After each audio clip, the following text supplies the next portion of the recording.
In a world where the marks think they know better than the wrestlers and the bookers, the Fantasy Booking Institute exists to pretty much do exactly that. This is a visit from the FBI.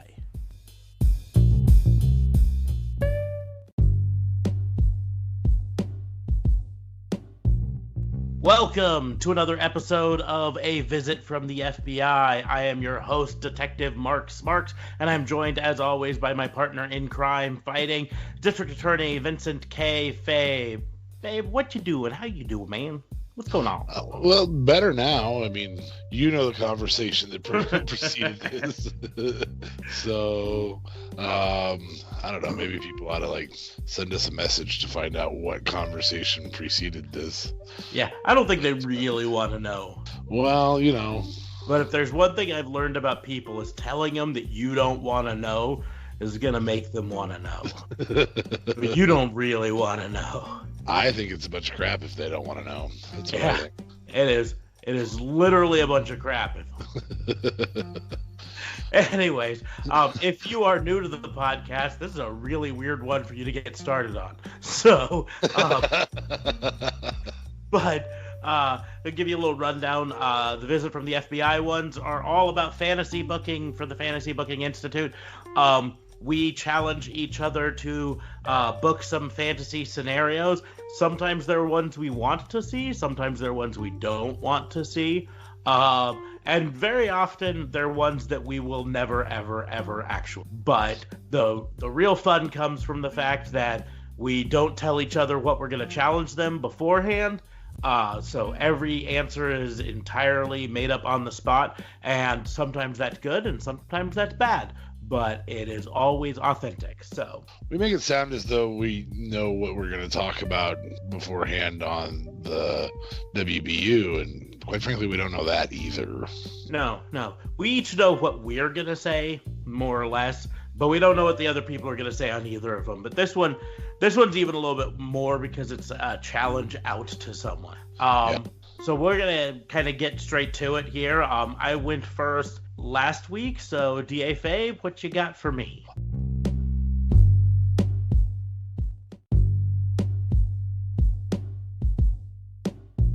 I am going to go, this is just like a screwy out of nowhere thought that I had the other day, and I actually remembered it, and that's crazy.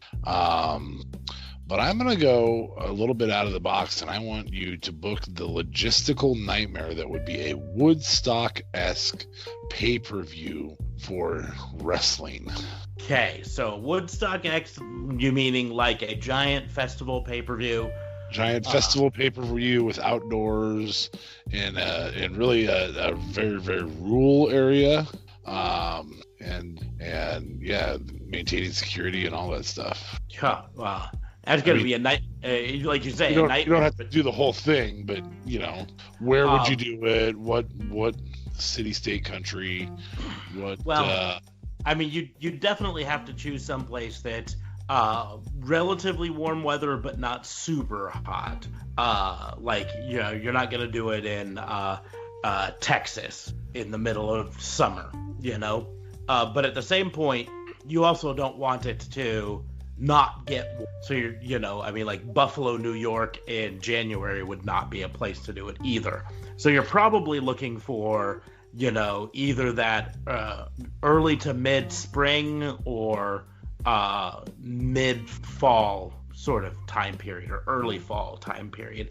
And going someplace kind of temperate that, would be able to have, all of that outdoor stuff happening. Because a festival like that, like Woodstock was multiple days. I don't even know exactly how many days it was, but it was a lot.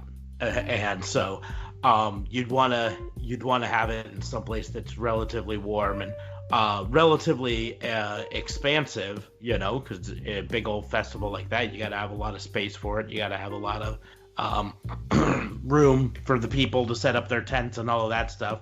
So where at? That's where I'm really trying to think where I would say.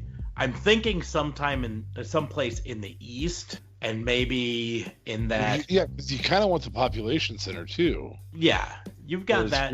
I mean, you could do the worst areas of Arizona or New Mexico, but how are you going to get enough people to travel for it? It's same thing with, like, there's lots of wide open space in Montana, but but A, getting people out there, and B, like I was mentioning about weather, Montana gets nice during the summer, but I don't know if you'd want to have, 30,000 wrestling fans in tents, you know what I mean? Yeah, I exactly know what you mean. That's why I came up with this concept. So I'm just trying to think, where's going to be the right balance in my book. You have a book for this? That's awesome. I've got lots of books for lots of things, and so, I'm kind of trying to decide between, like, North Carolina or Tennessee area, or do I want to go a little bit farther north? I don't think I want to go as far south as Georgia. That could get a little bit too hot. A little muggy.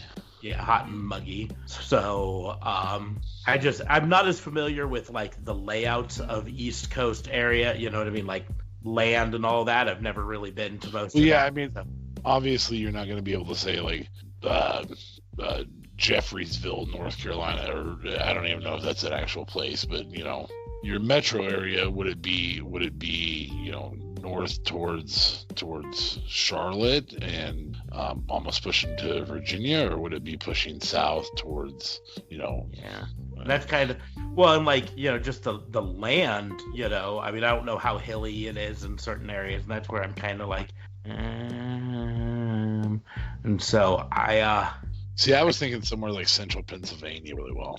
Possibly. I just feel like that might be a little bit too far north in my book. So, I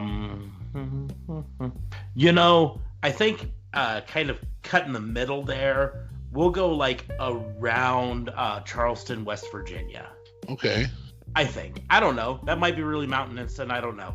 So I'm just gonna, but like in terms of latitude and everything, that's about where I'd want to go. It's within driving distance of places like Washington D.C. and Charlotte, and I mean, it really isn't even that long of a drive from like Indianapolis, Indiana, places like that, and a fairly easy trip from pretty much any place on the East Coast. So I think maybe someplace around there.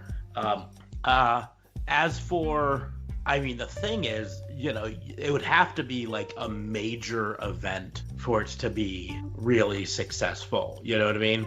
And I completely agree. I almost feel like it would have to be a major crossover, like maybe even, for lack of a better term, World Cup of professional wrestling, where, and like most festivals, and I'm not 100% sure because, even though I'm old, Woodstock was a little bit before my time.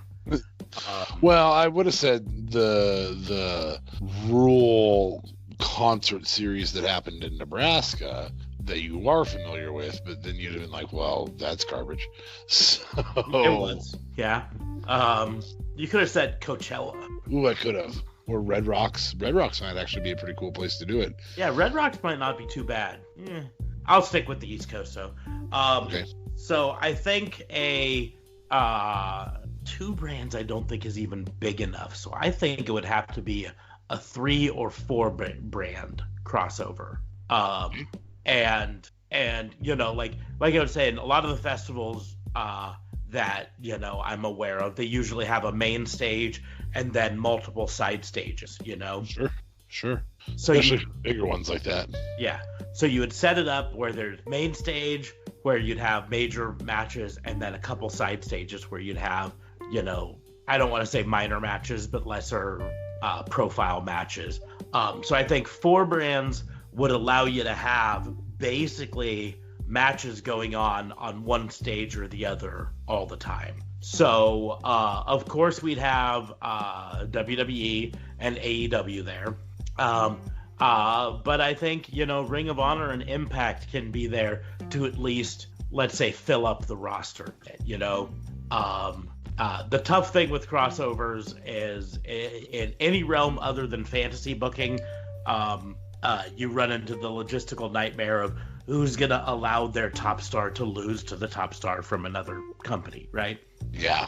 But in fantasy booking, we could do that.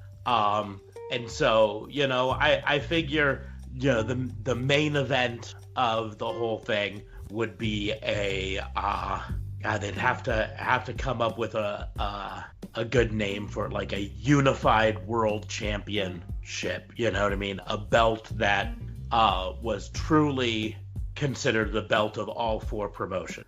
You couldn't call it universal because WWE already has that for, I don't know, not like, I've never seen them wrestle an alien, so I call BS on that. I mean, there was that one time, but I think that was more of a gimmick. Hey, I'm just saying, Chris Statlander says she's an alien, and as far as I know, she's never been beat for the Universal Championship, so, you know. There you have it. One challenger right there. But so you could have, you know, of course, a unified world champion for men's and a unified women's world champion. And then, of course, you'd have cruiserweight, or maybe you'd call it light heavyweight or middleweight or something like that to set it apart. And a unified tag.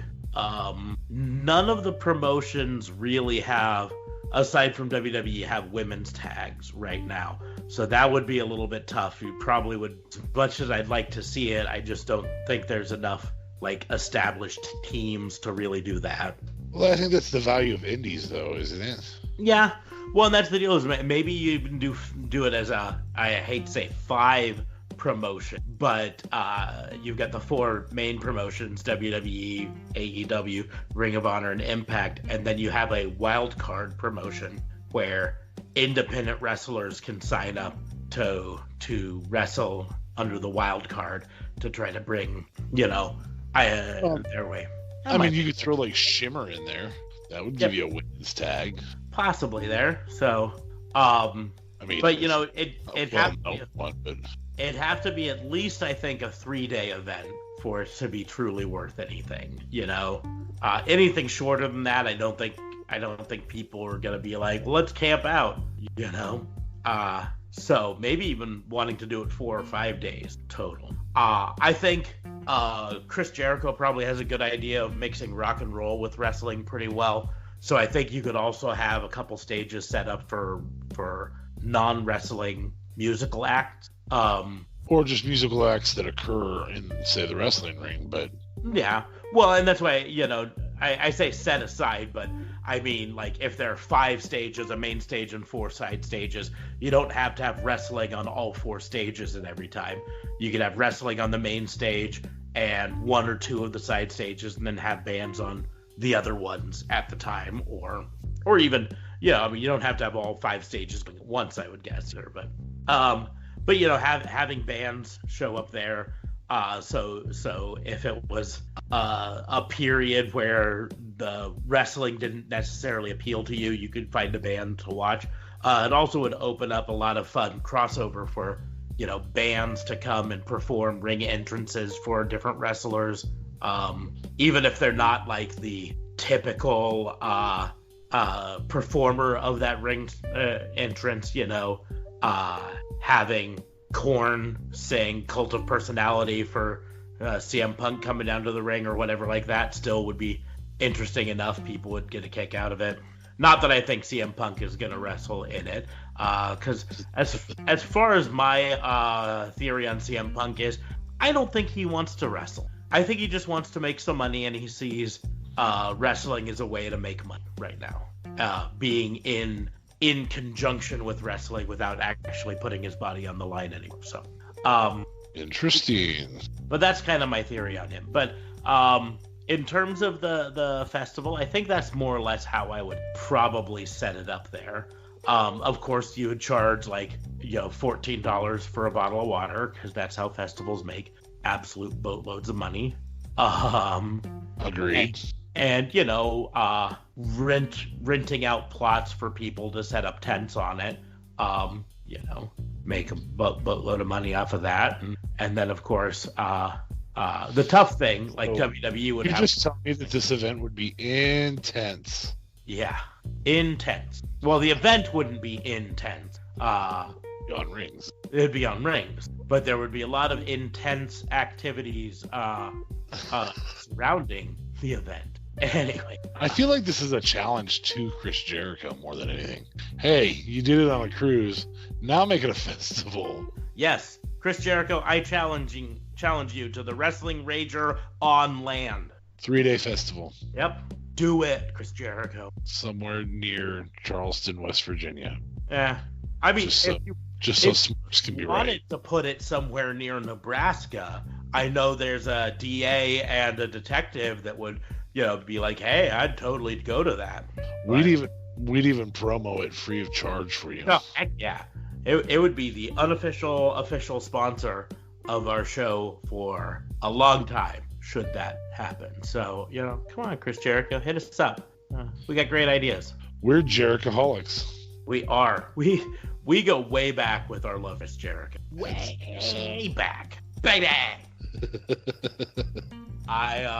I just wanted to know where you would go with an event like that. Like, I truly thought to myself, you have to do this as multiple promotions, which I don't think means that you can get WWE. I think they bow out. I think they're just like, oh no, that's not something we would want to do. In reality, you're probably right. I was doing the fantasy booking scenario, saying I'm gonna make them do it because it's my fantasy. But I think you're right. Well, I think as soon as AEW is involved, they would just back out. Anyways, I don't know. It would be fun. It would be cool. It's never, well, I wouldn't say never going to happen. It's not going to happen on a scale that would be WWE-esque. No. I think maybe you could get AEW to do it with some indie promos. I think if you picked up some indies from other countries, that would help. Yeah, well, and I think AEW has been doing a lot recently to try to create some inroads with other companies as to some sort of crossovers. So you could do AEW and AAA because they've got a very good working relationship. AAA doesn't wrestle up here most of the time because it's a Mexican promotion. So having them come up here and be, like I say, if we called it World Cup of professional wrestling, they could be representing the Hispanic markets, Mexico, all of those areas.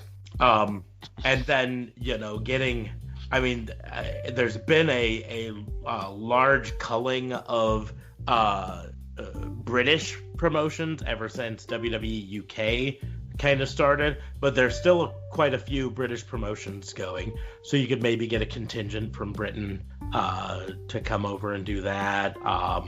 Things like that. I'm sure there are some smaller Japanese promotions that would probably be a little bit willing. I don't know. There have been talks that New Japan is kind of weakening on their resistance to partnering with AEW. So maybe, and you mentioning Chris Jericho, that's the way to go. Chris Jericho's got all the inroads with AEW now. Set it up as just a on-land version of the Wrestling Rager at sea. Yeah. Yeah, I think he's the right guy to spearhead something like that. Plus, he's got enough inroads in rock to get concert aspects of it. Yeah. But I think that's how I do it. I would have to agree with you. I like the idea of an East Coast semi-rural location. That's what Woodstock was. It was, Eastern or upstate New York. Mm-hmm. It's not like they were in Las Vegas or anything. Yeah. That's kind of my thought. Like, don't get me wrong. I mentioned near Nebraska or Kansas. There's a lot of flat area for them to come near Nebraska and Kansas. That would be, great setup for it. But climate, I think, is probably the biggest problem with Nebraska for an outdoor multi-day festival. Yeah, we don't know when the 2 weeks a year are going to be comfortable outside. Yeah. Well, that's the deal. Is we've got winter, fall, spring, second winter, second fall, spring, third winter, then spring for, like you say, about 2 weeks, and then hell hot summer, and then false fall, and then more summer. And it kind of goes like that.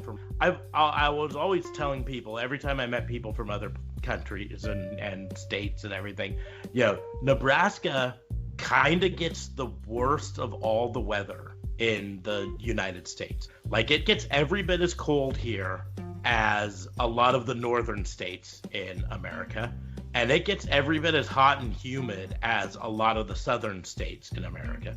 Like, I lived in New Orleans for almost a year, and people thought I was going to die down there because of humidity, and I was like, this is about the same as we got in Nebraska. It just, Nebraska didn't smell like swamp. It's funny because it's true. So you've got that, it's so hard. And that's kind of what you mentioned, the festival that used to happen in Nebraska. That's part of what caused so many problems with it, is it was almost impossible for them to predict when the good weather was going to be. Because even during the months when we have fairly good weather, then we've got tornadoes. Yeah.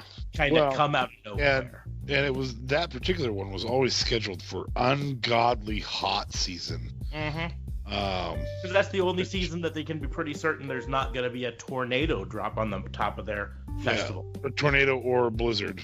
Yeah.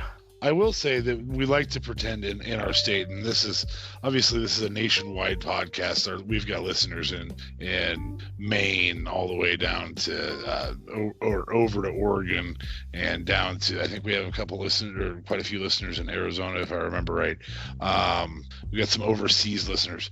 We do like to pretend that we're the only state that goes through this, and it's really anybody in the Great Plains and the eastern Midwest.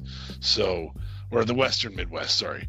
So Mississippi River Valley, north of the Mason-Dixon line to the Rocky Mountains, pretty much all those states kind of have to be thrown out. You could maybe pull something off in Minnesota, but then lakes get in the way.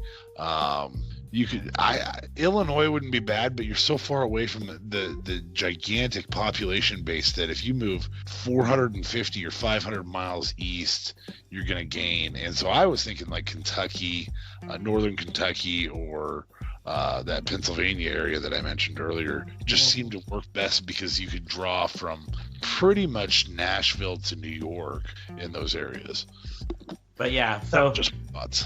So I think that's my thoughts, but I think we will now move on to case number 2, and that's my turn.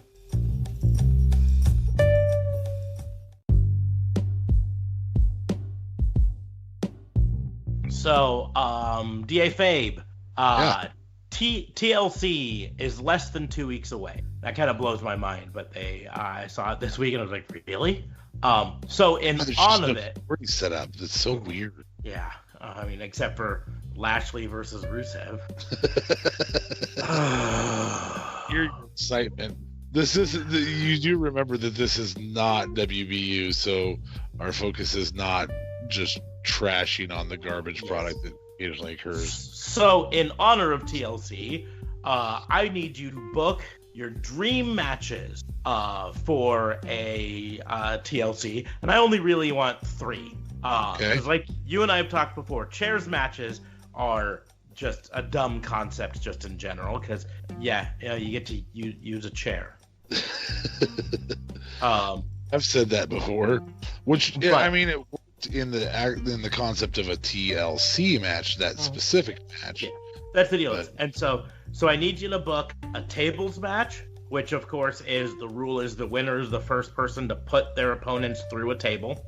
A ladder match, because the ladder is inherent to the winning of the match. Climb the ladder, get whatever's hanging above it, and win. And then a full TLC match. Now, like I said, these are your dream matches. So any time period or promotion is open for business on them. Dream matches. This is going to sound really cliche, but it's going to be true. I really think I want to say this without putting my foot in my mouth. because you're going to mention a match that makes me go, oh, I forgot about that one. But I think I'm going to go ahead and say the best tables or the best ladder match has already occurred. I mean, if I'm going to make it a dream match, can I change the ages of the people on the matches, like so that they're around the same age? Okay. Yeah, sure. So this is your dream match. We can involve a DeLorean in this. In terms of the dream ladder match, I was gonna say the best ones that already occurred, and that was oh my heavens, I can't even think about it. I'm trying not to talk so that I don't cut over the editing tools that we have, believe it or not. It was the first one, HBK and Razor Ramon. I think that's probably the best one of all time. If I was going to change that match, which is what you're suggesting that I be able to do, I would put Ric Flair in his prime in it against HBK. I think that would just be. Can you imagine if Ric's retirement match was HBK and him in a ladder match? Only we got Ric circa 1985 to 1989 in it. You know, that would just be so awesome to watch. You get a little bit of high flyer, you get a little big spot, you get all of that in there, and I think as a ladder match that would just be epic to watch. In terms of a tables matches seem to do best with tag teams, but if I'm going to give you the best that I think I've seen, didn't Sasha and Becky do one once? I think so. I don't remember it very well. I remember a spot where Becky put Sasha through a table, but maybe I'm wrong. It might have just been a spot. You know? Man, I like big dudes in table matches, because then you get the attempt at a power bomb, or the attempt at a choke slam, or the attempt at this, or the attempt at that. So I'm going to go with Andre. In fairness, it's one of the problems when they put women in tables matches is so often. Yeah, they don't break the tables, they bounce off, which probably hurts way more than actually going through the table. Oh, absolutely. Absolutely. So I'm going to put Andre. This was a match that didn't exist in the time that would have been perfect for it. But I'm going to put Andre Big John Studd in that. So we finally get a real quality, I'm the real giant, Andre Big John Studd. And if you don't know that rivalry, folks, go look that up. That is a historical rivalry. That's one that you need to be able to tell the kids and grandkids about, man. God, I sound like an 80-year-old man. So yeah, I'm gonna go with Andre Big John Studd on that one. And the finale is the TLC match, right? Mm-hmm. For some type of title. Sure. You don't really care if it's for a title or not? No. This is your dream. You do what you do. You do you, boo-boo. Okay. I don't even know what to say. I'm a little creeped out by the you do you, boo-boo thing. I feel like that's the equivalent of saying sit, ubu, sit, good dog. Well, you're talking about dating yourself. All right, so TLC match. This has to have multiple participants. Those are garbage if there's not several participants. Number one, I want to do a sequential TLC match. So I want the C part to actually matter in this one, and the C is what's hanging over the ring. Okay. So that's what you get up the ladder to get. You get chairs. And the first person to successfully use a chair on his opponent and pin them after the use of a chair is going to win. And I'm going to make this into like we're going to do it as a fatal four-way. We're going to do it as a current fatal four-way, not back when they did elimination fatal four-ways. So we're going to do it as a fatal four-way. In this match, I'm going to have all the Invasion guys. Perry Saturn, Chris Jericho, Chris Benoit, Dean Malenko. I'm sorry, I'm going to pull Perry Saturn out for Eddie Guerrero, and I want Jericho in, even though he wasn't in on the Invasion angle. So I'm going to have Jericho, Benoit, Eddie Guerrero, and Dean Malenko in a TLC match, and then once you have access to the ladder, finally somebody can win. Because if it's not down, it's like War Games. The clock hasn't even started yet. And then once it's down, somebody has to use that on their opponent and get them to either pin them or submit them. So you can have somebody in a submission. The chair can be down. You have used it on the other two opponents, but you haven't used it on that one. Jericho has hit Malenko and Guerrero with it, hasn't hit Benoit with it. So he's got Benoit in the walls of Jericho. Doesn't matter. Until he physically hits Benoit with it, it doesn't matter. Okay. It would be hard to keep track of, but it would be cool. So I can't knock them because they're your dream matches. Okay, but I want you to knock them because I know you got something in your mind that's going on there. No, I just, for me, when I hear TLC match, I always think tags. I always think. So do I, and that's why I wanted to make it different. And so for me, but no, I mean, like I said, I can't. If you're gonna go with the TLC match and you need the multiple people, and you're gonna have tags, isn't it automatically Edge and Christian, the Hardys, and Dudley Boys? I mean, yeah, you could definitely make an argue. I mean, the simple fact is Bleacher Report rates TLC 2 from WrestleMania X7 in 2001 as the greatest tables, ladders, and chair match in history, and that, of course, was Edge and Christian, the Dudleys, and the Hardys. Yeah, that just makes sense to have but I'm trying to create a different one because I was told to. No, that's can't do what they're told. I will also point out, though, that I have to put a little bit of skepticism into Bleacher Reports because their number 2 one is Ryback and Team Hell No versus The Shield. And I'm not trying to knock. That sucked. I'm not trying to knock it, but I was never a Ryback fan, and I don't think anything could ever get me to say that was better than, I don't know, TLC 1 or TLC 3 or pretty much any of them. So, but anyways, no, I'm not gonna knock any of your choices because, like I said, they're dream choices in many ways, and that's my challenge for you. So, just to fill in, Bleacher Report also ranks the Dudley Boys versus the Hardy Boys as the best tables match in history, and that was the 2000 Royal Rumble tables match. John Cena versus Sheamus is their number 2. That was a good tables match. I have to give them that. Mm-hmm. I like tables better with big dudes. Well, then those are above size guys. Yeah. Number 3, Jeff Hardy, Bubba Ray Dudley, and Spike Dudley versus 3 Minute Warning and Rico.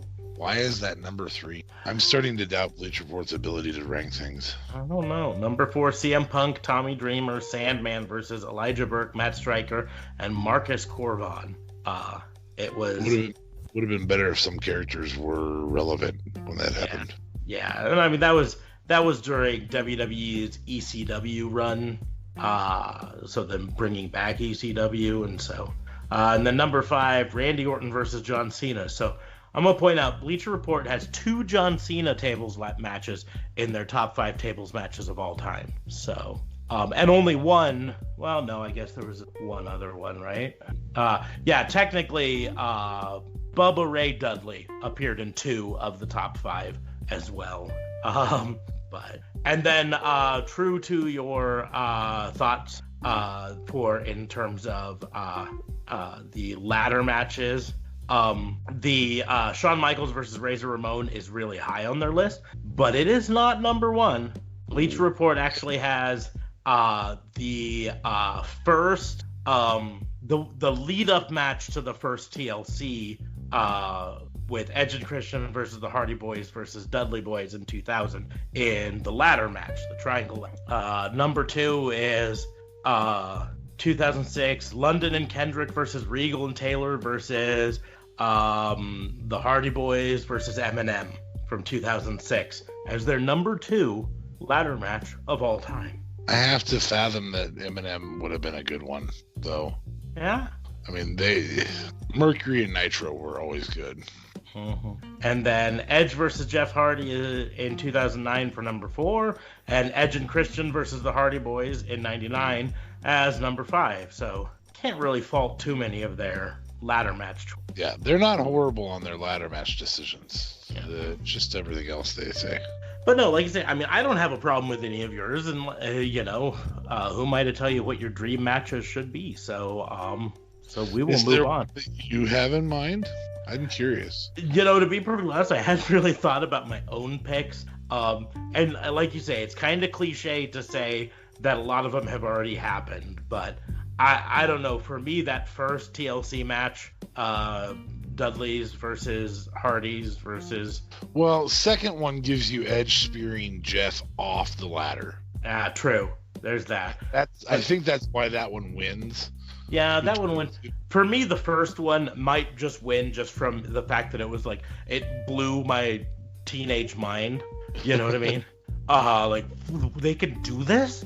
What? This seems like it should be illegal. Yeah. This seems like it's attempted murder. Multiple times. Anyway, yeah, I mean, for that, ladder matches, like you say, hard to top HBK versus Razor Ramon. I can't believe that was third on the list, though. That was a little surprising there. But anyways, you guys talk about it because they're doing the first one. It's interesting. I've seen some interviews about it, and when they're talking, as we all now know that they're very, very close friends. When they talk about it, they're like, "We didn't even think about what happens if that ladder gets broken. There were no more ladders." Well, yeah, they didn't think they were gonna need multiple ladders. I mean, and this is something that for the younger fans out there who might not have been watching at that time, right now during a tables match, ladders match, chairs matches, the arena is absolutely littered with the topic, right? So if it's a TLC match, you see 1,000 tables and 1,000 ladders and chairs all over the place. Literally, and they're chairs hanging from a build or from the top of the rafters. Yeah, I mean, they're just everywhere. But in the time period of the first TLC match, they didn't do that. Ladder. The first ladder match especially. But even the first TLC match, they had a limited number of ladders out there. Did they really? It was for like the TLC match, it was still multiple, but it wasn't TLC like there was in the ladder match. Yeah, but like TLC in a couple weeks, I guarantee you when it comes time for the TLC match, they're going to walk out and there's going to be a dozen ladders of different sizes on the stage. There's going to be some on the ramp going towards the ring, and then there's still going to be a dozen under the ring and around the ring, and it wasn't like that during the first one. There was maybe 5 or 6 under the ring. Anyway. I guess now that you say it, it does remind me a little bit. There wasn't nearly as much stuff then. That really just recently kind of got to that level. Mm-hmm. And then of course, like, we get spoiled by the tables nowadays. But tables back then were not nearly as gimmicked as they are now. The tables now have the metal braces, like the metal that goes around the outside of the table removed and replaced by just a couple slats of just regular board to give it a little stiffness but still break. And they have usually the edge banding removed so that it doesn't cause problems and all that stuff. But during these matches, they were usually like basically more or less straight off the shelf table. They may have removed a few screws on some of the metal bracing or whatever, but it was usually still there. And the edge banding was definitely still there. I remember a few times people getting caught up in that edge banding as they went down and getting some nasty looking abrasions on their necks and stuff. So there you have it. Edge got banded. Yep, Edge got banded. You've been banded, Edge. Anyways, I feel like we're picking a lot of fights with actual WWE superstars. Not picking fights. We just want a reaction. That's all we want. We just want one of them to say, "Those damn people at Raw and Order talking about me again." Yeah. But we will move on to case number 3. DFA, what you got? I'm going to break in here really quickly to talk about our sponsor. I know you've heard me mention Anchor.fm before. It's by far the easiest way to make a podcast. Let me explain really quickly. It's free. You don't have to have any experience in advance to do it. There's creation tools that allow you to record and edit your podcast right from your phone or computer. They're going to distribute your podcast for you so it can be heard on Spotify, Apple Podcasts, many other more, Google Podcasts, pretty much any place you can look for a podcast. And you can even make money from your podcast with no minimum listenership. It is everything you need to make a podcast in one place. So what are you waiting for? Go download the free Anchor app on the App Store or go to anchor.fm to get started.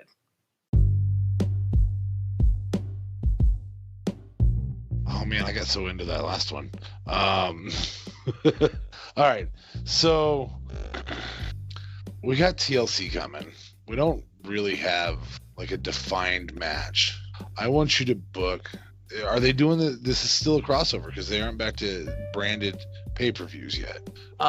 Yeah, the pay-per-view is going to be dual branded, but the matches dual or are triple branded. As far as I know, just dual branded. As far as I know, they're moving back to NXT, at least for the time being. Is going to still have separate pay-per-view takeovers. In fact, they're going to move the takeovers to Sundays instead of Saturdays. Probably, I think we talked about this on one of our recent episodes, that probably a little bit to avoid AEW a bit, and a little bit just to kind of stake their claim on Sundays some more. So, but so because they're on Sundays, the takeovers will no longer be the same weekend as any of the major, which will be. But so as far as TLC is concerned, it will be both a Raw and a SmackDown pay-per-view, but all reports state that the matches themselves will be either Raw or SmackDown. There will not be crossovers in matches. Okay, so that means we are talking about 8 singles titles. Mm-hmm. Okay. I want you to book the type of match. I don't want you to book the members in it because there's really not very good storyline having been told recently. I think we all know that Seth Rollins and KO are going to be in some type of match, probably not for a title. I think we all know that Brock's probably not even going to be there with a title. So you can use Seth Rollins as the, well, if Brock's there type thing, for the 4, 2, 3, 4. Oh, I got to give you 5. So 10 matches. How do individual matches play out? And I'm allowing you to kick out the women's tag. Yeah. Well, there's 5 titles on each line. Holy cow. Okay, go on. Well, I mean, the first thing, like you say, Brock which ones aren't even there? Which ones aren't even there? You can just say, WWE title doesn't get defended. All reports have it that as of right now, Brock Lesnar is not scheduled to make another appearance until lead up to the Royal Rumble. Yep. So right there, in reality, Brock Lesnar probably won't be at TLC one way or another. Which is fine by me, in many ways. Like, you and I have talked about it before. I don't like Brock Lesnar as the absentee title holder. I much prefer it when he's the title holder that's there. I don't have a problem with Brock Lesnar holding the title. He is legitimately entertaining to watch when he's throwing people around. But that's the problem, is when he's not there, he's not throwing people around. And but at the same point, you mentioning how many titles there are points out how having all of the titles on a pay-per-view really difficult. Really, yeah, it really stacks it too much, right? So we're gonna start off with Brock Lesnar. As of right now, it's almost definitely gonna be The Fiend versus Daniel Bryan again. In some sort of I don't know, again, I don't care who the Fiend fights, but I want to know what type of match you think it's going to be. Yeah, well, and the thing is, we just know it's going to be Daniel Bryan, so and in that case, God, the tough thing with that is I don't think we want to see. I think it has to be set up in a match that you can trick yourself into believing that Daniel Bryan could squeak out a win, right? So, chairs match, I don't think it goes in that one way or not. Tables match maybe, because you could have those tables by the side of the ring, and all it takes is Daniel Bryan getting one lucky move and hitting the Fiend through a table to win, right? True. But I think that's really the way to go, because like a full TLC match, to me, just the thought of the Fiend having to climb a ladder to get to his belt, I don't like that. To me, that takes me out of the Fiend a bit. So I think just a tables match for them. That's my story, and I'm gonna stick to it. Raw Women's Championship, Becky Lynch. That one's tough. I have no idea who her opponent is going to be, because she has not appeared on WWE TV for, I think, 3 weeks now. Well, you can't really 2 weeks have her with the last couple of angles, because then Seth has to say, you failed us. Yeah. A friend of mine. See you at home, babe. Bye, sweetie failure. Yeah. So, but yes, she apparently wrestled in a dark match on Raw, but she hasn't been on TV, so that's just tough. So I don't know who she'd face. But like you say, it doesn't really matter who she'd face on that. I think that one could be a full-on TLC match. As long as they put someone competent in there, it could be a fun, spot fest sort of a thing. God, but I just don't think there's enough people in it for it. So I think that one, we just do the chairs match. Keep that one. And that's which one again? Becky Lynch. Okay. Versus. It makes sense with Becky. It's actually kind of her personality. That's what I think. Just a chairs match works best for this sort of situation with her. Women's SmackDown Championship, Bayley. I don't know who her opponent would be. They've been kind of teasing lots of people on it. I think that could also be a tables match, if only because a Bayley to belly through a table could be a good finisher. We put the women's tag championships. I think that has to be a TLC match. And so you put the Kabuki Warriors versus two other. In fact, this is about the only one that could be cross-branded, if only because the nature of the women's tag. That it's defended everywhere. Could be defended everywhere. So I think that one. I'd probably put that one as the first full TLC match. Which I'll have to check. I don't know if have they had a full women's TLC match yet? I don't think so. I know that they've had women's ladders, and I know that they have women's ladder matches. They've had women's Hell in a Cell. Two of those. So this would allow them to bring out Stephanie McMahon and tout how the first ever women's TLC match. Because she started the women's revolution. Duh. Yeah, she invented women. You knew that, right? But before Stephanie McMahon, there were only divas. WWE Raw Tag Champions, Viking Raiders. That's a tables match. That just begs to be a table. I was just debating on whether that could be a TLC match, but I think the other TLC match is going to be the WWE SmackDown Tag Champion, which is the New Day, Kofi Kingston, and Big E, because Xavier Woods is injured. So we start off Raw Tag Champions in a tables match versus, I don't know, whoever. But I do think the Viking Experience finisher through a table makes a lot of sense. I sincerely thought you were talking about their names still. No. That's how long we've been making jokes about their War Viking Raider Experience. Raider. But no, I mean that's because that's part of the confusion, is because they took away the Viking Experience name from them, but then they said, let's just give it to your finisher. And so, but it's, a pop-up power slam through a table. Sounds good. And then, like I said, SmackDown Tag Champions in a full-on TLC match versus, I don't know, some other people. I don't know what all SmackDown tag teams could really, I guess the Revival, but... Oh, come on, you got Rudolph. Are they on SmackDown now? Because they were on Raw. Oh, were they? Okay. Yeah, well, they were the tag champions that the Viking Raiders won. Then they're the ones who are going to get squashed by the Viking Raiders. Very likely. I mean, but they don't do rematches, right? BT, go. Are they still wrestling? Yeah, B Team's now on SmackDown, so they could be one of the teams that gets demolished in the SmackDown TLC match, I guess. That's maybe a good way to do that. IC champion Shinsuke Nakamura versus, I don't know who. Who cares? Sami Zayn's back from injury and turns his back on him.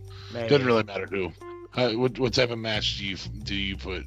I mean, I feel like the IC championship. Well, doesn't matter in my opinion. It's your book. As much as we talk about TLC matches and ladder matches and tables matches and chairs matches, there almost has to be some of them that aren't any of those matches. They're just a regular match. That's what I'm just Shinsuke.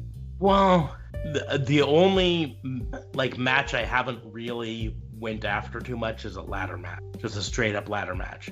But I'm kind of saving that for the U.S. Championship because Rey Mysterio versus AJ Styles in a ladder match. Throw another person in there. Yes, please. Yeah, sign me up for that. And so I almost feel like Shinsuke. I mean, Shinsuke when he's in it, which frankly he's kind of phoned in some matches recently, so who knows. But when he's invested in a match and goes, he doesn't need gimmicks to just absolutely look vicious. So no. I almost feel like the IC belt would be the one non-TLC themed match. And then, like I say, ladder match, Rey Mysterio versus AJ Styles and someone else. I don't know, throw Humberto Carrillo in it. Think he's experienced enough to take a ladder match? I don't know. Rick can help him out. Yeah. I'm sorry, Ricochet. I shortened his name early. Sorry. Yeah. Well, it's gonna happen. No, I don't think it's gonna happen because I think Vince McMahon loves that little pew sound. That's getting too much. It's like that's good S word. I wonder if McMahon really talks like that. That's really good S word right there. I don't know. Can you just say that? I think that's basically how I would go for all of those. Now, I didn't book a cruiserweight match because I'm still a little... Because they call it now the NXT Cruiserweight Championship, which to me implies that it will no longer be the kickoff match anymore like they used to do. But I don't know. But yeah, I mean, then again, make those cruiserweights feel like they're important before you cancel the show. Well, I mean, and we joke about that, but twice out of the last month, they've just Friday morning announced that the 205 Live show wasn't going to happen that night for different reasons each time. But it's if you were a cruiserweight on 205 Live and you were, all ready to do your 205 Live match later that night, after the taping of SmackDown got done, go out and do a 205 Live. And then you show up at the arena and they're like, yeah, we're not going to do 205 Live tonight. I'd be pretty... Well, more important than that, I mean, imagine you're contending for a title that never holds a main card. So never, ever will you get paid residuals on that title, on that match. Or will you appear on a DVD? Yeah. So that says a little something for that. Exactly. So...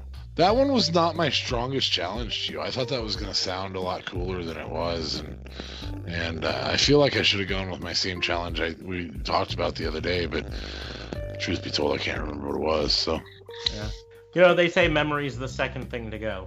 What's the first? I don't remember. But ching. Comedic timing doesn't go though. What's that? I said comedic timing doesn't. Thanks for ruining my joke.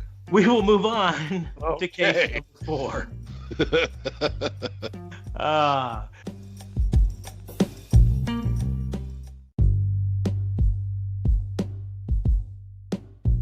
So, keeping with my theme of upcoming pay-per-views, TLC in 2 weeks, but Royal Rumble then follows in just under 2 months. So, the biggest... I can't see Royal Rumble. What? I'm not going to make you do the whole Royal Rumble or anything. That'd be silly. I want you instead to book your picks for 5 surprise entrants in either the men's or women's matches, or some from both, mix and match. Define surprise. they can be pretty much anyone who is not currently wrestling. So it could be returns. It could be Celebs or previous celebrities or previous wrestlers, Hall of Famers making an appearance. It could be new signees that we either haven't heard about or have heard about and haven't seen yet. But Okay. just five surprises, 5 moments where we go, huh. And I will point out they could even be call-ups, although I just don't see that happening as much anymore. Well, I think they're going to co-brand that one, I would guess. Possibly, but because, like, I don't know if you saw the news, but Tommaso Ciampa in an interview said he's not going to go to SmackDown or Raw, period. He's told them that he's going to stay in NXT, you know? And so I think... Something for your feeling about your product, doesn't it? Yeah, well, and that's, you know, I think we've kind of reached that tipping point where, because NXT is now on nationwide TV, on cable TV, the people who are there are going to be way more likely to say, I don't want to go up to the main roster, I want to stay here. So I don't think we're going to see as many call-ups, although we may see surprise appearances by, you know what I mean? Like, for instance, Candice LeRae appeared last year in the Royal Rumble, but it wasn't a call-up. She then the next... she was just part of it. And you're more likely to see that with women than you are with the men, because they need that on the roster. So I'm going to kick off with 2 surprises, and I'm going to pretend that active roster United States NXT is not considered a surprise. And there's a very specific reason I do that, because otherwise I'd be throwing in Rhea Ripley and Shayna Baszler and all sorts of stuff from NXT. So I'm going to give you my predictions, and I'm going to give you what I would want instead. Can I do 2? So my predictions are Toni Storm. Yes, please. Yeah. Sign me up. Absolutely. Ronda Rousey's return. Okay. Crickets. Just crickets. Yeah. Did you expect me to be all hooting and hollering for Ronda's return? No. Nope. That's why but I wanted to let the crickets play. For men, I just can't help but think maybe CM Punk. Okay. I think I'm predicting a CM Punk show up. I'm also kind of predicting CM Punk to not win it. Like, I don't think he wants to do it. But every single interview he does now is never say never. And he spent 6 years saying never. Yeah. I mean, I see where you're coming from. I just think I guarantee you he had an offer from actual WWE to come back. And he chose to sign with Fox instead. And I know I see this being a Legends type thing where he gets paid big bucks to just show up. But my point is, I bet you he had enough leverage. I bet you he could have got that, but instead he chose to sign with Fox. And even more than that, he had a huge money deal offer from AEW that he turned down. I think he just wanted to say. I think he wanted to have the ability to say what he wanted to say, because you could tell on that show there's a whole bunch of people who are not allowed to say their thoughts. Mm-hmm. So anyway, that's a prediction. Prediction number 4 is John Morrison, who, interestingly enough, the WWE actually announced their contract signing with him finally. Special thanks to Justin LeBlanc of Real Talk Radio 8, realtalkradio.ca. Is that right? Correct. Okay. For throwing that in while we were podcasting. Both of us got that message tonight. So I think Morrison, and then if I had to throw in another surprise, I don't think there's going to be a surprise signing, or, I mean, if you want to, I know that they're going to try and bring Rhea Ripley up, and I know that's why I think it's going to be co-branded. I think that's actually how she gets her shot at Shayna, is there. So that's why I think that. So, but I don't know, a return, you can't really call Sheamus a return anymore because they did that. I just can't think of a return that's been out for a while. Cena's going to be there. He'll be a surprise. Really? You know. Yeah. Well, Cena always does something with these. Yeah. Likes to play like The Rock did. So that's those are the predictions. Yes. So now let's get to should I say? Spoilers. All right. So my fantasy, Tony Storm. Tony Storm is definitely going to be there. I'm so excited for Royal Rumble this year because I think not only will Tony Storm be there, I think Tony Storm could potentially win the women's Royal Rumble. That's how down I am with this. They would not have gotten her a little bit of spot time at War Games unless at Survivor Series. At Survivor Series, unless there was a move coming for her, and I am jacked for it. I'm frankly surprised it's taken this long. She is phenomenally good in the ring, and she has the look that VKM loves. Yep. And the next one would be you got to put me personally in terms of an excitement return, and I'm just going to get both the women out of the way right now. Tennille Dashwood. God, what I wouldn't give. I know it's not happening, but how amazing would that be? For men, I want to see. I wanted to see first and foremost back in a WWE ring because his personality, his persona, his character fits WWE better than AEW, and I'm so glad it happened. John Morrison. This means we're going to get a Kofi doesn't let his feet touch, and a John Morrison doesn't let his feet touch. I would love to see those two fighting each other in handstand mode, trying to get the other one to be knocked down. That's what I want. Okay. Like literally, that's perfect. If we're gonna add another dude to that, another guy, another perfect setup with that, I want to see Will Ospreay. I want to see Will Ospreay in a Royal Rumble. It just makes so much sense. It's so much fun. There's one more surprise entrant. I think maybe, and I don't want to see this one, just so you know. But mild prediction, young Mysterio. Dominic. I think Dominic could make his I think first Vegas odds debut. would be probably pretty High high on that happening. Yeah.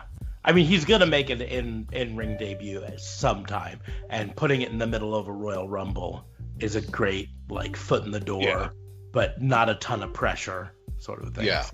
Hey, we've already seen that you can go over a top rope because Brock tossed you around over one. Mm-hmm. So this is what you have to do. Go in there, hit a couple people with some of your moves, maybe eliminate one or two people, and then get eliminated, and you're good. Have it be just you and your dad in the ring for 2 minutes, and your dad gets out on his own over the top rope to help you win, even though you're not going to win it. No. So, no. Theoretically, I could say The Miz is making his in-ring return because he hasn't wrestled since he wrestled Adam Cole Bebe. So, yeah. But that's neither here nor there. So I've said Ospreay. I said Morrison. Of course, the two gals, Tennille Dashwood and Tony Storm. I have to give you 5, so I got to get another dude in there. Oh, no. Yeah, never mind. Go ahead. What? I thought I remembered you saying another one, but then I remembered it was in your predictions, so never mind. Yeah, that was a prediction. Yeah, I was throwing Dominic up in the predictions. He's not a dream one. I want to return. As much as I'd like to see CM Punk return to the ring, and it would be a lot of fun, I think the return I want the pop of either Stone Cold or The Rock to return. Like, we know The Rock's in the shape to do it. We know Stone Cold would create a pop and could eliminate 2-3 people. He's also won more, with the exception of Roman Reigns, who just passed him up. He's won more Royal Rumbles than anybody else. How many Romans won? They might be tied actually right now. I think it's 3-3 for each of those guys. But yeah, I think I'd like to see a pop from. I really want to see the pop from Stone Cold. Like, can he take enough of a bump to go out over the top rope safely? And I think he can. So that's what I'm going to go with, is Stone Cold. Okay. And I'm not a Stone Cold fan, but that audience pop would be through the roof. Interesting. Yeah. No, I mean, good choices. Not gonna poop on any of them. Okada would be like first on the Oh yeah. But that's never happening. No, it's not. He got burned by an American company. Too bad. I think he's a New Japan lifer now. Yeah. Yeah, but I mean, that would be pretty cool to see him show up for a one. That I wish they'd learned some things from AEW in the concept of doing some one-offs and stuff like that with no names that are big names in wrestling. Just not. Oh no, never mind. Yeah, no, I did say Will Ospreay as one of my. I want to see. Okay. Yeah, Will Ospreay's an interesting choice. I mean, don't get me wrong. I understand 100% why you would want him there. There's the joy of this being fantasy booking because I don't see it actually ever happening. Especially as long as his girlfriend, live-in girlfriend, I should mention, is wrestling for AEW. No, I just don't see it happening. I mean, if it was going to happen, it would have happened ages ago. But no, I totally see why you would want that. I'm 100% in on Toni Storm. I would love to see her. I'd love to see her come over to NXT full time. I just, like I said before, I just can't help but think that there's something in her contract with NXT UK that makes her more comfortable staying there, rather than come over here, because I cannot fathom that she hasn't been offered the opportunity to come over here full time. She is too good to have not been offered that opportunity. Especially if they brought Rhea Ripley over, who, I'm not trying to take anything away from Rhea Ripley. Rhea Ripley's phenomenal. But I fully see in the hierarchy of WWE that Toni Storm gets the call first and she says no, then Rhea gets the call and says yes. I hear you. But I don't know if you're for me, if you're talking a return, a veteran return, and getting a huge pop, the rumored potential return is Edge, and the pop that Edge would get when he comes out. It would. Both situations are talking about spinal stenosis. Both situations are talking about spinal stenosis, more than 5 years worth of recovery, which is the amount of time that HBK needed before he could do a second run in WWE. And he got, 6 years out of that second run? Mm-hmm. 5, 6 years. I mean, obviously he got more than that, but legit main roster, week in, week out performing. So I suppose both could be healed enough to do the return. Edge's was bad. Like, HBK's was bad. Hey, you need to lose this match to Stone Cold. We're choosing Stone Cold. Thank heaven Stone Cold's over enough to be able to one that beats you, because, quite frankly, his finisher is the safest to beat you with. All of that happened. Edge's was, hey, you just beat Alberto Del Rio. Now I need you to relinquish your title. Yeah, I mean, and that's it. I agree with you on all of that. But the other side of the coin is, Edge is the one of the two that all reports say, all reports say has been cleared by WWE doctors to return. Whereas Stone Cold has said he could return, but all reports say that he has not been cleared by WWE doctors. Oh, I mean, I just think that, and I agree with you. I mean, what an awesome pop you'd get, especially if you had Edge and CM Punk in the same Royal Rumble. Mm-hmm. It would be huge.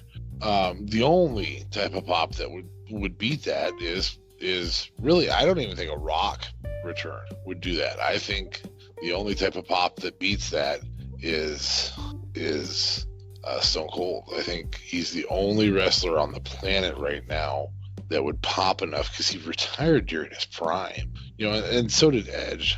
I don't think Edge was ever as over as Stone Cold. No, I would agree on that. I'm just talking from a logistical standpoint, from my understanding of current events suggests that Edge is more likely than Stone Cold. But once again, this is your fantasy booking, not logistical reality booking. Well, my fantasy booking would be Bra and Panties Royal Rumble. Well, we're not talking that sort of face. Me and Jerry Lawler would just sit around and provide really bad. Oh my God, puppies! It's puppies! And then he would try to marry one of the women wrestlers and maybe even successfully marry her, and then she would divorce him. And anyways, Jerry Lawler. Okay. Well, with that being said, we will move on to our final segment.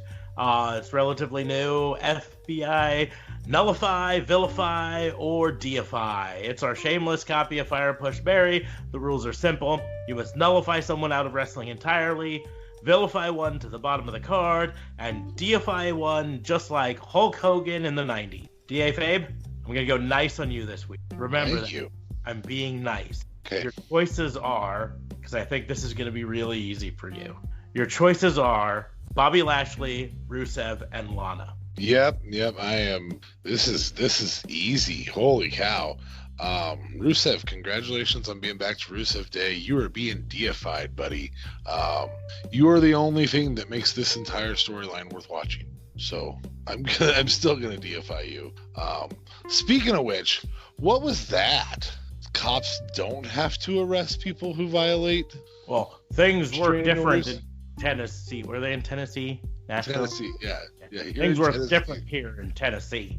That was about as insult. I mean, I get that you have a conservative, that Vince truly believes his audience is conservative redneck, but my Lord, come on, man.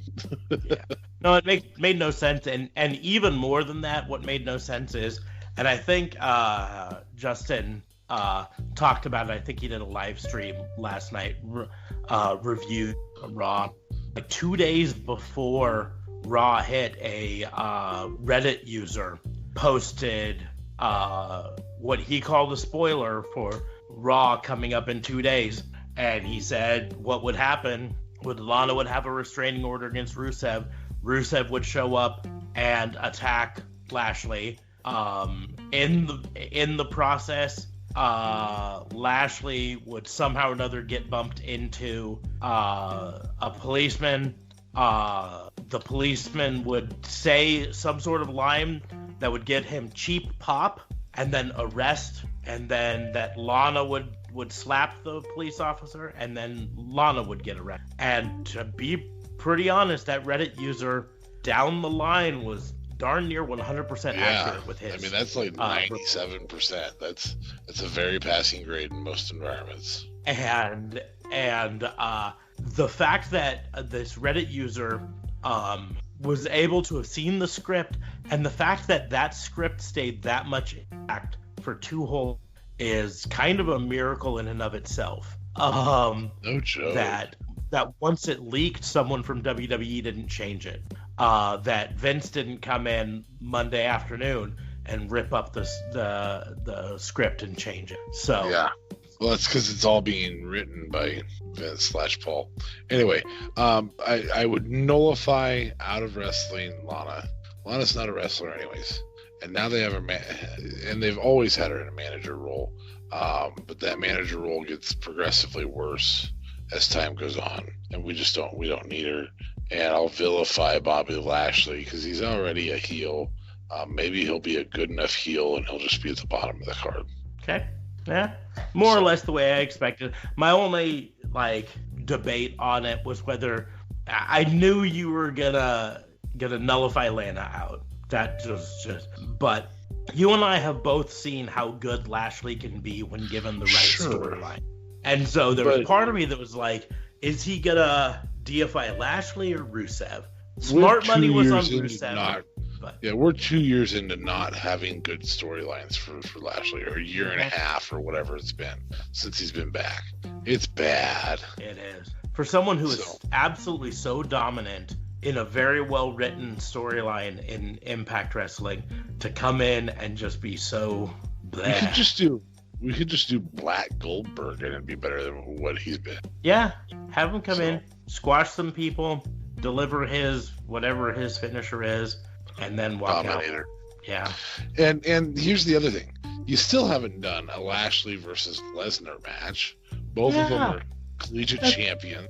That almost writes itself. For MMA with really, really good records. You know, I mean, yeah, the whole thing. How have you not done that? That's what I thought they were going to do with him when he came in. I thought it was going to be one series with somebody, and I didn't know who, but one series with somebody, and then straight on to Brock.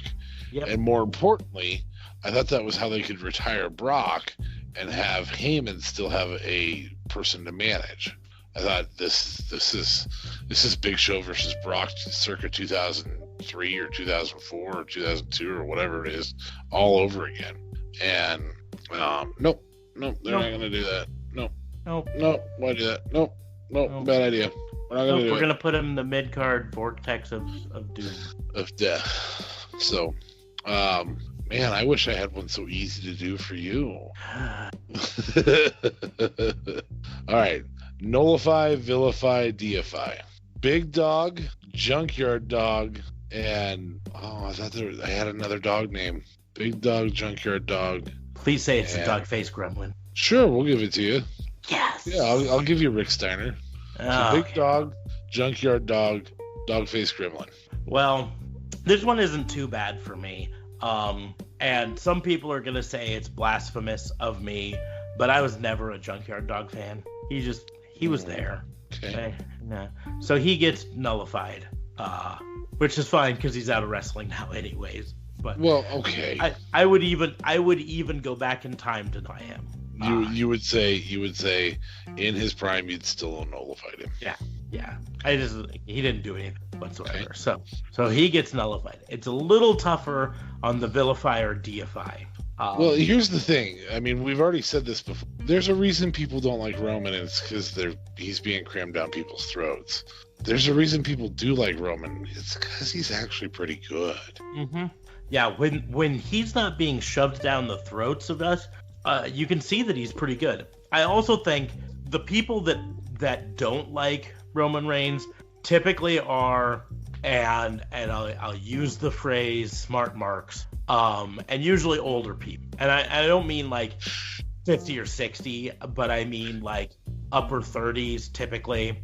Those are the people who are very vocal about not liking Roman Reigns. And I think so, like you said, so much of it's because they felt like Roman was just being pushed down their throat. Yeah. But if you are at an event, and more specifically at an event where you look around and you see a lot of 14-year-olds, 15-year-olds, 18-year-olds, early 20s. He seriously gets popped like Cena before Cena. Yeah, and that dirt on double heat. Dirt on. Hits the crowd just erupts. And you look around, and if anyone is booing, it's some 40-some-year-old man. But they're outweighed by every single person under the age of 28 that's just popped for him, Yeah. So, but that being said, I'm also still, at my heart of heart, an old school WCW fan. And that's why the vilify and deify is so tough for me, because the dog-faced gremlin holds a soft spot in my heart in many, many ways. Oh, I'd much rather see him than Big Papa Pump. What happened later with his brother? Yeah, I don't know. I was also a Big Papa Pump fan, but like anytime you see one of the crazy Scott Steiner promos, even like the math promo, right? Which 60% of 20% means that you are 97%. But you get to the end of that, and it's just so good, so bad it's good. Yeah.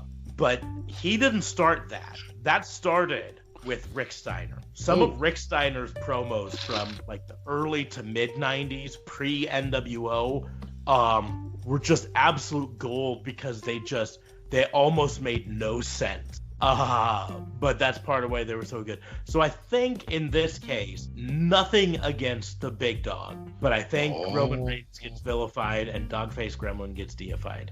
It was hard, but it was understandable either way you went there.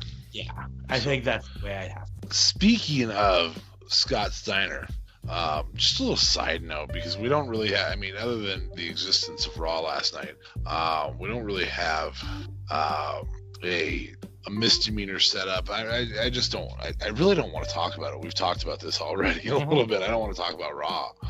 It just wasn't good. So we have a little quick segment before we sign off. Is there a particular feud that just makes you go, that was a great feud with Scott Steiner? Because there is for me. Oh, geez. Well, I don't know. The back and forth with Buff Bagwell, in my opinion, was actually pretty darn good. Buff Bagwell gets a lot of crap over the years, and some of it's deserved.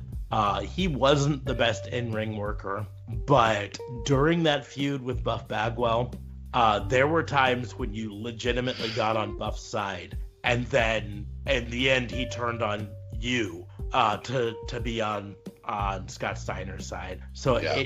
It might be that for me. God, I'm just trying to think if there's another one that I don't know, man. I hands down, and it's because of Scott Steiner's ability to take a promo and have fun with it, and still maintain that seriousness, along with this person's ability to deliver a fun promo, without it having to be the only person I think that delivered in WCW promos as well as this guy is that isn't just Ric Flair or Sting or a huge name. DDP ended up being a huge name, delivers promos as well as this guy. It's not somebody that everybody talks about for delivering promos. Ernest the Cat Miller's feud with Steiner was like 6 months long, and it was unbelievably good. And I mean unbelievably good.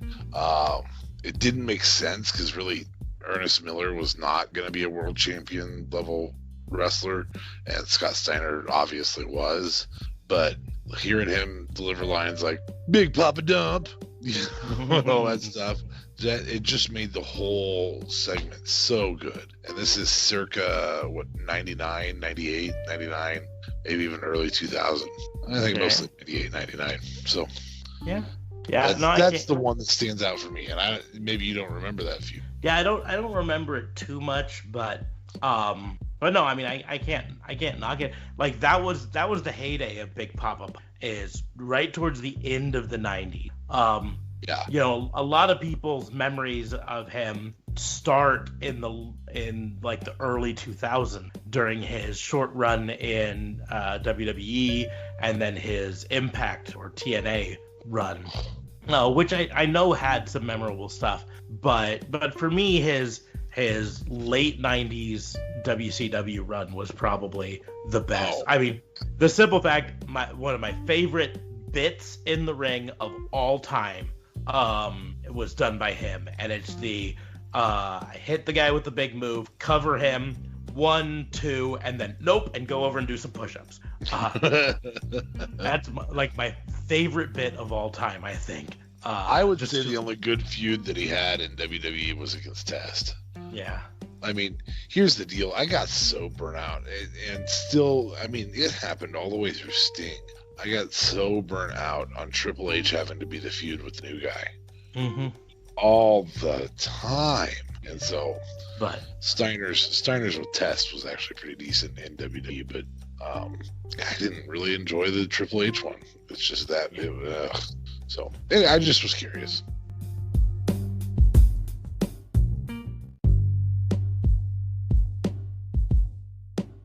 Before we get to the outros and everything, a little programming note for next week. We're gonna have to talk a little bit off air and try to figure out when we can get together to do predictions for TLC. Because with our new recording schedule, we're recording Sunday night, which is way too early for predictions, and then we record again Tuesday night, which still might be too early for predictions, because unless WWE does some magic on the next 3 days, I don't know if there's a single match announced yet officially for TLC. Wow. Yeah. And so I'm sure they will announce 1 or 2 on SmackDown, and I guess maybe announce 1 or 2 on Raw next Monday. But that means Tuesday night when we're doing the FBI, we might have 3 or 4 of the matches for TLC announced, and that's not quite enough to really do a prediction show. So we might have to do a special episode at some point next week where we do a prediction for TLC. But we'll have to get that figured out off air. So This is more just a tease to our listeners. At some point next week, there will be a prediction show. So, yeah, probably after Friday. Yes, probably. Probably before Sunday at 5, hopefully. Yeah, I mean, probably, frankly, probably the most logical time would be Friday night after SmackDown gets done, because at that point we'll have most card done, but we'll see. We'll have everything that's published. Yeah, but if it's anything like Extreme Rules, they'll announce 5 matches the day of because they'll realize they only have 4 matches announced. I don't know. Anyways, on that note, we will probably close the book on this visit from the FBI. As always,